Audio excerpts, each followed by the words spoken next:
7-ci sualın izahına baxaq. Deməli, doymuş aldehid və doymuş ketondan ibarət deyir 29 qram qarışıq artıq miqdarda hidrogen ilə reaksiyasından 30 qram izomer spirt alınır. Baxın, əgər burada izomer spirt alınırsa, deməli aldehid və keton da bir-birinin izomeridir. Sadəcə aldehiddən birli spirt alınır, ketondan ikili spirt alınır. İndi və baxın, istəyir aldehid və ya ketonun ümumi formulu CnH2nO-dur. Bunun üzərinə 1 mol hidrogen gələndə çevrilir doymuş bir atomlu spirt. Və 1 mol hidrogen birləşdirdiyinə görə 2 qram vardır. Deməli, bax, deyək ki, bu aldehid və ya keton ümumi kütləsi 29 qramdır. Əmələ gəlib izomer spirt qarışığı 30 qram. Və görürsünüzmü, 1 qram artır.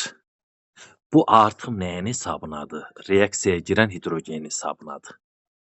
Və indi belə bir tənasüb qururuq ki, bax, 2 qram hidrogen reaksiyaya girəndə 1 mol aldehid və ya keton qarışığı reaksiyaya girirsə, 1 qram hidrogen reaksiyaya girəndə X və bu eləyir 0,5 mol. Bax, bizim bu aldığımız 0,5 mol aldehid və ketonun elə, bax, bu 29 qram aldehid və keton qarışığı var ha. Bax, elə bir ki, aldehid və ketonun tapdıq ki, ikisi bir yerdə 0,5 mol imiş. İndi artıq məsələnin ikinci hissəsinə keçirik.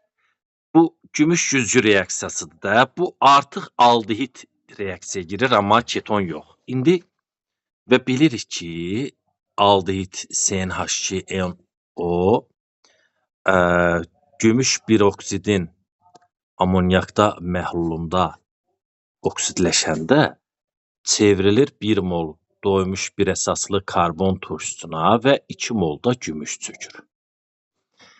Burada fikir verin. Bax, üzvü birləşmə 33,8 qram üzvü maddə aldı. Bax, aldehid və keton ilkin qarışıq nə qədər idi? 29 qram. Sonra alınan üzvü maddə var 33,8. Bax, elə bir ki, 33,8-dən 29-u çıxırıq. Bax, bu artım var. Bu nəyin hesabınadır? Oksigenin hesabınadır. 4,8. Və fikir verin, bax, bu aldehid 14N plus 16-dır. Əmələ gələn turşuda 14N plus 32-dir. Bax, 1 mol aldehid 1 mol turşuya çevriləndə 16 qram artır. Bax, indi tənasübə baxın. Tənasüb qururuq ki, 16 qram artanda 1 mol aldehid reaksiyaya girirsə, 4,8 qram artı vaxı dedik. X və bu eləyir 0,3 mol. Aha. Deməli, bax, ümumi qarışıq aldehid ilə keton ümumisi 0,5 mol idi elə. Onun 0,3-ü aldehiddir. Onda yerdə qalan 0,2-si də ketondur. Onda qarşıda ketonun mol miqdarını soruşursa 0,2 o da cevəndir. 8-ci sualın izahına baxaq. Bax, 8-ci sualda kuprum O üstə gələk H2 alınır, deməli, kuprum üstə gələk H2. Biz gəlin ilk növbədə 70 qram kuprumoda olan oksigenin kütləsini tapaq. Necə tənasüb quraq? Bax, kuprumonun emeri 80-dir. Oksigenin də nisbi atom kütləsi 16-dır. Bax, tənasübə baxın. 80 qram kuprumoda 16 qram oksigen varsa, 70 qramda X olar, bu eləyir 14. İndi fikir verin. Bax, bu reaksiya nəticəsində, bax, deyək ki, kuprumu X mol götürmüşük. Onun emeri 80 olduğuna görə 82. Kuprumda 64 olduğuna görə gəlir olur 64X. İndi bizdən oksigenin kütlə payı deyir 12,5%-dir. Kuprumonun kütləsini tapın. Nə edirik? Bax, alınan bərk kütlədə oksigenin kütlə payı üçün bax belə yaza bilərik. 12,5 bərabərdir. Alınan bərk qalıqda olur oksigen elə 14 çıxaq 16x. Baxın, ilkin qarışıqda o 70 qramda var idi də 16 qram oksigen. Və reaksiya nəticəsində baxın, burada bir oksigen var və baxın, bu buna çevriləndə 16x oksigen azalır. Ona görə bax 14-dən 16x çıxdıq.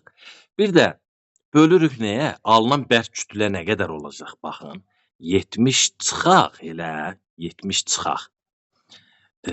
Deməli, bərk kütlə nə qədər olar? 70 çıxırıq. Hə, 16x azalır da bərk kütlə. 16x. Vuraq 100. Bax, buradan da x-i tapırıq. X səhv eləmirəm 0,375 eləməlidir, onu özünüz baxarsınız. Gətiririk, bax, bunu alsaq, gətiririk 82-si daxil kuprum onun kütləsi. Kuprum onun qarışığının kütləsini hesablayın. Hə, kuprum onun kütləsi nə qədər olur? 70 çıxaq 82 olur. Bax, burada x-in yerinə gətirib həmən aldığımızı yazırıq. 70-dən də 30 eləyir dərsən. 70-dən də 30 çıxırıq 40 eləyir. O da C bəndi. Deməli, burada 17-ci sualda, baxın. Oksigenin kütlə payı 48%-dir də. Ümumi 100%-dən əgər, bax, bu bir də belə deyək. Baxın, bax, burada da bir SO4-də oksigen 16-nı 4-ə vururuq. 64 qram oksigenin payına düşür. 32 qramda kükürdün payına düşür. Eyni bu qaydada 64 qram oksigenin 32 qram kükürdün payına düşür. Onda əgər oksigenin kütlə payı 48-dirsə, onda kükürdün kütlə payı yarısı olar. Niyə? Bax, kükürdün kütləsi oksigen kütləsinin yarısı olduğuna görə kütlə payı da yarısı olar. Onda ümumilikdə kükürdlə oksigen 24 ilə 48-in cəmi neçə faiz eləyir? Deməli, 72%. Deməli, biz tapdıq ki, kükürdlə oksigenin kütlə payının cəmi 72%-dir. Onda metalın kütlə payını tapırıqsa, 100-dən 72 çıxırıq, 28% eləyir, o da D bəndi. Deməli, misin duru nitrat turşusu ilə reaksiyasını yazırıq. Kuprum üstə gələk HNO3 duru. Alınır kuprum NO3 2, NO və HO. İndi bunu oksidaşma reduksiya reaksiyasına görə əmsallaşdırırıq. Yəqin ki, bu hissədə problemimiz yoxdur. Mən ona görə birbaşa yazıram qarşısına ədədləri. Suyun da qarşısına 4 yazırıq, bərabərdir. İndi fikir verin.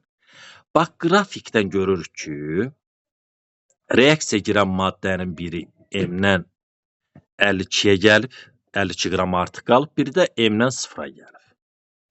İndi kuprumun 64-dür. 64-ü vururuq, deməli, 3-ə. Eləyir 192. Bir də HNO3 erməyəri 63-dür. Onu vururuq 8-ə. 504-də budur. Baxın, biz dedik ki, reaksiya girən maddələr bərabər kütlədə götürülmüşdü M qram.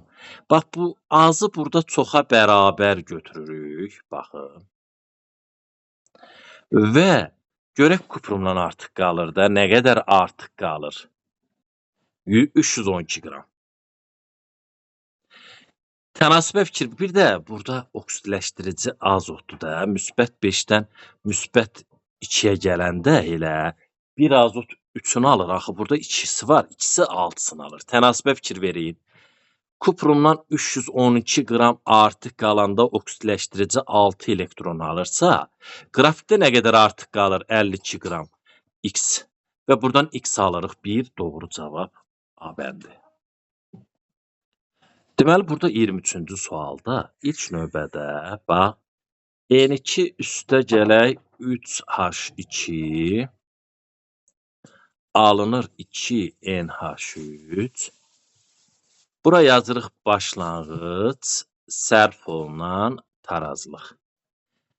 Başlanğıc, indi fikir verin, burada qabın həcmi 1 litrdir deyə, molu elə 1-ə bölsək, başlanğıc qatılığı N2 4-dür, H2-də 8-dir, NH3-də 0-dır. İndi sərf olunanı bilmirik deyə əmsalların nisbəti kimi götürək. Tutaq ki, N2-nin əmsalı 1-dir, x götürək. Bu olar 3x.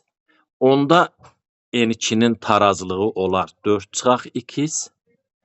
Hidrogen olar 8 çıxaq 3x.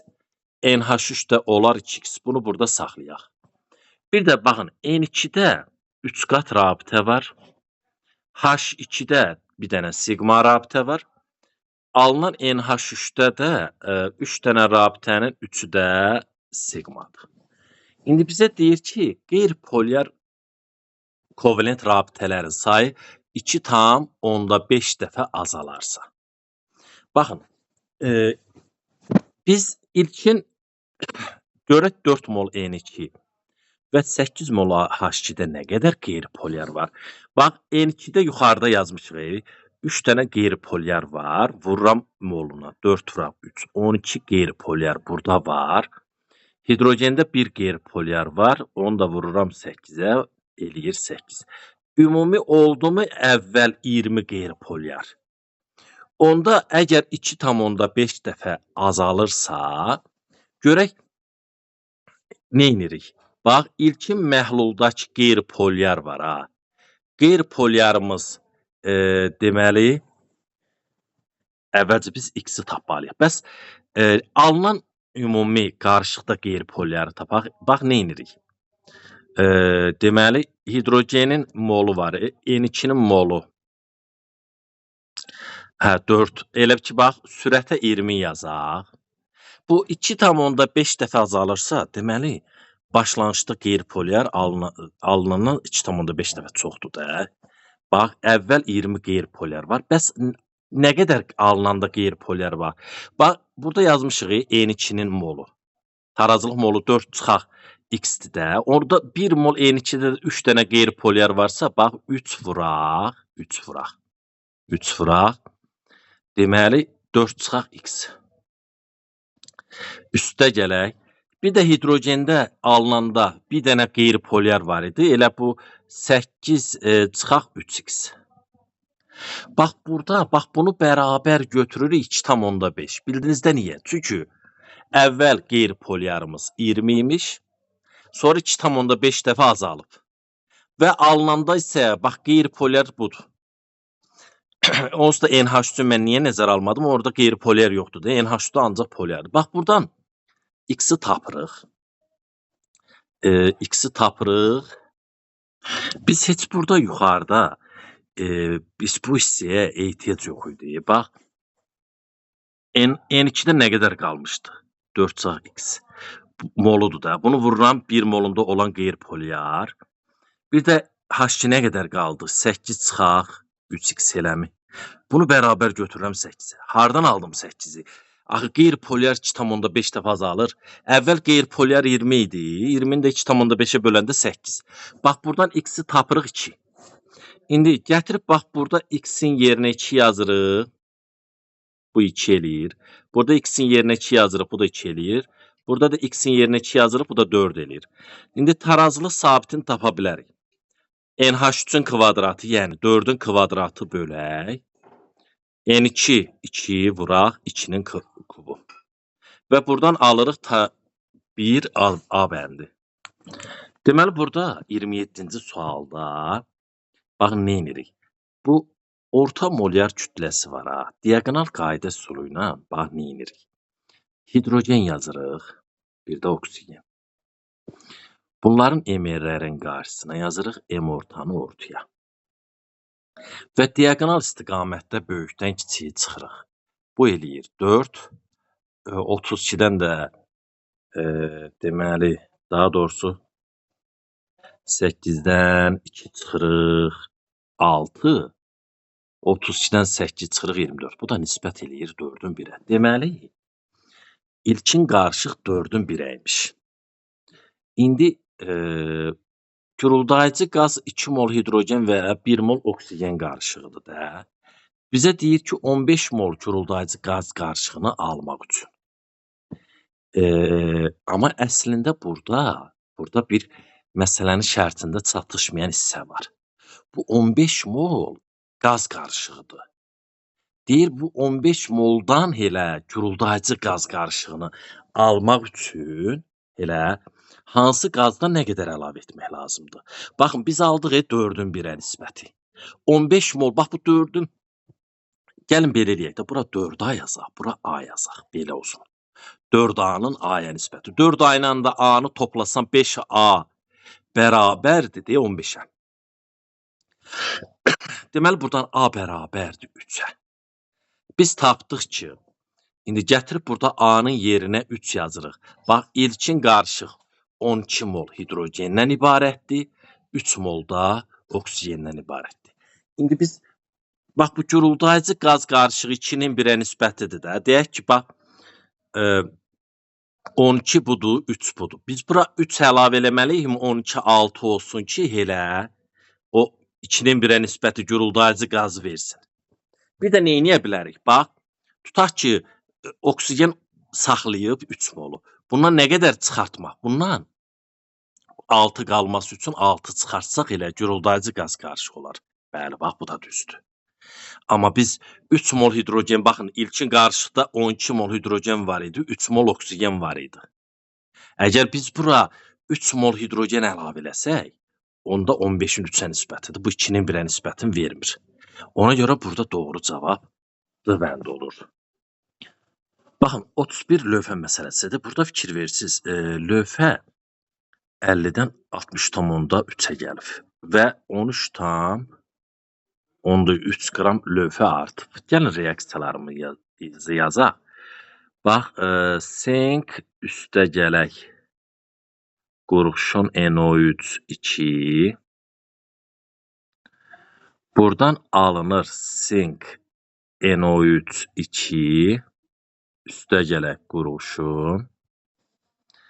İkinci reaksiyamızda yazırıq sink üstə gələk ferium NO3 2 alınır sink NO3 2 üstə gələk ferium. Baxın, hər birindən eyni moldursa, x mol götürək. Sink x moldursa, onda bu 65x buradan reaksiyaya girir, elə. Qurğuşun da 207x də qurğuşun buradan ayrılır. Bax, indi burada fərq neçə eləyər? 207-dən 65 çıxanda 142x burada lövhənin kütləsi artır.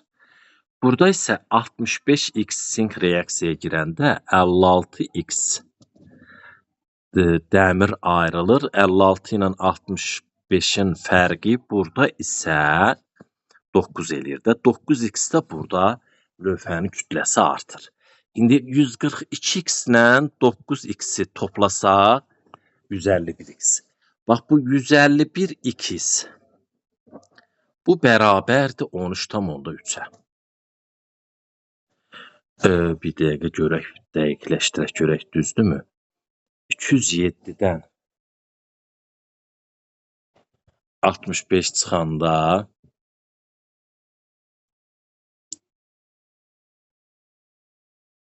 142, deməli 56-dan da 56, biz burada bir dənə səhv elədik. 56, bu 60, burada 9x azalır. Burada artır, aşağıda azalır. Onda biz 142x-dən 9x çıxanda, 133x. Onda biz bunu bax, 133x-i bərabər götürüyor 13,3-ə. X bərabərdir eləyir 0,1 mol. İndi nə edirik? Bax, burada gətirib x-in yerinə subtam 10/1 yazırıq. Burada da x-in yerinə subtam 10/1 yazırıq. 6/5 burada sinq reaksiyaya girir. 6/5 də burada. Cəmi 13 qram sinq reaksiyaya girir. Sinqin başlanğıc kütləsi 50 idi. Onun 13 qramı reaksiyaya girdi. Nə qədər artıq qalır? Deməli 50-dən 13 çıxırıq. Bu da eləyir 37. Doğru cavab A bəndi. Sonra gəlirik burada 35-cinə suala baxaq. Bax, 2 mol CO ilə 1 mol O2 reaksiyaya girəndə 2 mol CO2 alınır. Burada 2-nin 1-ə nisbətindəki 2 mol alınanda bax, başlanğıc 3 moldur. 3-dən 2-yə gələndə 1 mol həcm azalır. İndi burada fikir verin. Burada baxırıq ki, deməli, oksigenin nə qədər oksigendən artıq qalıb? 2 mol. Burada baxın. Bu N var. Bu N əmələ gələn CO2-nin moludur elə. Bir də oksigenin baxın başlanğıcıdır. Oksigenin də N-dən ki gəlib 2-yə, N çıxaq 2 elə sərf olunub. Onda baxın, oksigenin üzərinə yazıram, N çıxaq 2 sərf olunub. Bax, belə bir tənasüb qura bilərikmi ki, 1 mol oksigen sərf olunanda 2 mol CO2 alınırsa, N çıxaq 2 oksigen sərf olunanda N mol CO2 alınır. Və biz buradan N-in qiymətini taparıq elə, neçə eləyər? N burada 4 eləyər. N-i tapdıq. Aha. İndi M-i tapa bilərik. Baxın. Burada reaksiyaya baxın. 1 mol oksigen sərf olunanda 2 mol CO sərf olunurmu? Biz də tapdıq ki, oksigen nə qədər sərf olundu? Bax, burada gətirib N-in yerinə 4 yazanda 2 mol oksigen sərf olunur da. 2 mol oksigen sərf olunanda da elə X CO sərf olunur. X CO eləyir 4. İndi artıq M-i tapa bilərik. Baxın, CO da gəlib 2-də dayanıqmı? Elə bir bu 4 CO-nun sərf olunanıdır. 2 də CO-nun artıq qalanıdır. Artıq qalan 2 ilə sərf olunan 4-ü toplayırıq 6. Deməli, M-in qiyməti, yəni CO-nun başlanğıc molu 6 imiş, o da B.